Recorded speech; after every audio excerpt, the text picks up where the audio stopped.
መለስተኛ ቁጥር ያለው ህዝብ ያልተመናመነ መሬት ከሞላ ጎደል በቂ ዝናብ ተይዞ ድህነት ነበር። አሁንም ያ ድህነት አለ። ነገር ግን አለት ላይ ነበር የቆምነው። የድህነት አለት ላይ አሁን የድህነት አሸዋ ላይ ነው ያለነው። ከስር እየተናደ ነው ያለው።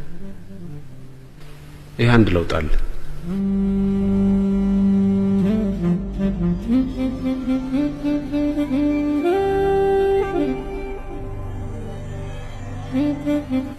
የላሊበላን ግንብ የሰራን፣ የጎንደርን ቤተ መንግስት የሰራን፣ የአክሱምን ሐውልት የሰራን፣ ይሄን የሰራን እንዴት አድርገን እንለምናለን? እንዴት አድርገን ለማኝ ሆነን እስከ መቼ ድረስ ለማኝ እንሆናለን የሚል ቁጭት እስከፈጠረ ድረስ ያ ታሪክ ጠቃሚ ታሪክ ሆኗል። ልመናችንን በአክሱም ሐውልትና በጎንደር ቤተ መንግስት ስዕል ለመሸፈን ካገለገለ ግን ሞታችንን ያቀላጥፋል ያለው ይሄ ብሔራዊ ክብር እና ኩራት እንደ ግሎባላይዜሽን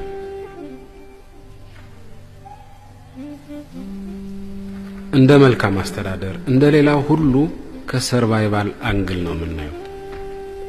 ከሰርቫይቫል አንግል ነው የምናየው። ይሄ ህዝብ እንደ ህዝብ ከመኖሩ ጋር ህልውናውን ከማስቀጠሉ ጋር ነው የምናየው። በዚህ መልኩ ስናየው ይሄ አሁን ያለው ኩራት ኮት አንኮት ኩራት ሶያውን ይሄ እንደዚህ ያንን who where are we የሚለው ዲፋይን የሚያደርገው በሞት አፋፍ ላይ መሆናችን ነው። እኛን ዲፋይን የሚያደርገን ከምንም ነገር በላይ ይሄ ነው ዲፋይን የሚያደርገን።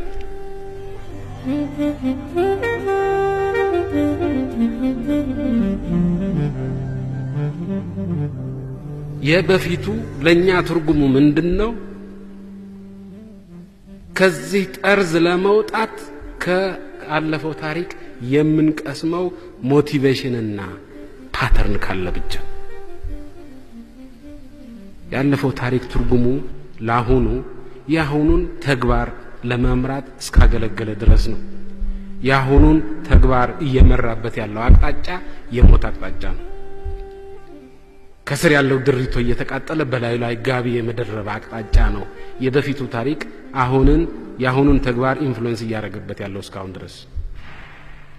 የበፊቱ ታሪክ የአሁኑን ኢንፍሉዌንስ ማድረግ ያለበት ግን በሌላ አቅጣጫ ነው። ቡታ በማሰማት ነው። ሰርቫይቫልን ለመደገፍ የሚችሉ ህልውናን ለማረጋገጥ የሚችሉ ትምህርቶች በመቅሰም መልኩ ነው። ያቺ ቫልዩ የቁጭት ቫልዩ ብቻ ነው ያለፈው ታሪክ ሊያወርሰን የሚገባን ከምንም ነገር በላይ።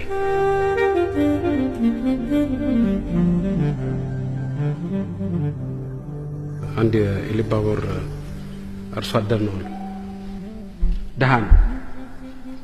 ደሃ ብቻ ሳይሆን በመጠኑም ሰነፍ መሳይ ነገር ነው እና ቤቱ የሰራት ጎጆ ባንዱ ጫፍ ታፈሳለች። ያቺ የምታፈሰዋን ጫፍ ከማሻሻል ይልቅ በማታፈሰዋ ጫፍ መኖርን ጀምሯል እና አጋጣሚ ሆኖ ኃይለኛ ዝናብ ይዘንባል። ኃይለኛ ዝናብ ሲዘንብ ሀብታም አርሶ አደር ከብቶች አሉት። እነዚህ ከብቶች ዝናብ እየቀጠቀጣቸው እነሱን ለመሰብሰብ ይሯሯጣል። በዛ በዝናብ ላይ ብስብስ ብሏል። አንደኛውን ይሯሯጣል። ይሄ ድሃ ሰውዬ ግን በከፊል በመታፈሰው ቤት ውስጥ ሆኖ በጫፍ ያያዋል። ይሄን ሀብታም ሰውዬ በዝናብ ሲቀጠቀጥ ያያል። እንኳንም ከብት አልነበረኝ አለና ድህነቱን ዲና ያረገው ድህነት ኢትስ ኦኬ ባገኛው በዝናብ ነበር የምቀጠቀጠው እንጂ የሚቀርብ ነገር የለም የኛው አንድ አማራጭ። ሁለተኛው አማራጭ እች ቤት እያፈሰሰች ነው፣ መስተካከል አለበት ብሎ ዳይሬክትሊ ኮንፍሮንት ማድረግ ነው። ልማት የህልውና ጥያቄ ነው። ዴሞክራሲ የህልውና ጥያቄ ነው። ይሄ ከፓርቲ ጋር አያያዝም። የዴሞክራሲና የልማትን ጥያቄ ሰንተርፒስ የህልውና ጥያቄ አድርጎ የማይወስድና ለዚህ መልስ የማይሰጥ ስትራቴጂ ኢሬሌቫንት፣ ለዚህ መልስ የማይሰጥ ፖሊሲ ኢሬሌቫንት፣ ለዚህ መልስ የማይሰጥ ትንተና ኢሬሌቫንት።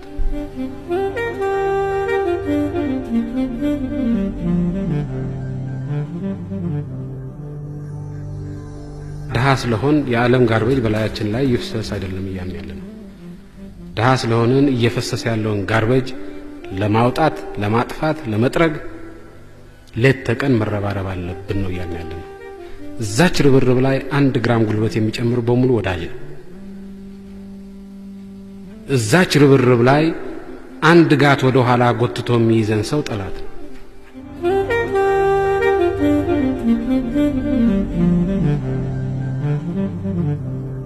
በፊት መሬት መዋጠጥ መቻል በቂ ነበር። አሁን ያንን መሬት መዋጠጥ ብቻ በቂ አይደለም። በገበያ መወዳደር፣ ሌሎች ከሚያመርቱት የተሻለ ምርት ማምረት አማራጭ የሌለው ሆኗል። በዚህ ምክንያት ስናየው የህልውናችን መሰረት ተቀይሯል።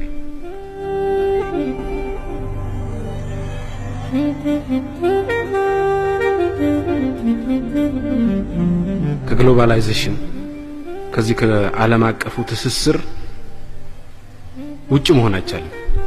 ውጭ የሆነ ሀገር የለም። ኦፕሽኑ በግሎባላይዜሽን ውስጥ መግባት፣ 2 እግርን ማስገባት ወይም 1 እግርን ብቻ ማስገባት አይደለም አማራጭ። ያ አማራጭ የለም። 2ቱም እግሮች ይገባሉ። 2ቱም እግሮች ሲገቡ ቆመው ነው የሚገቡት፣ በእንብርክክ ነው የሚገቡት። ያ ነው ምርጫ አለ። ሌላ ምርጫ የለም።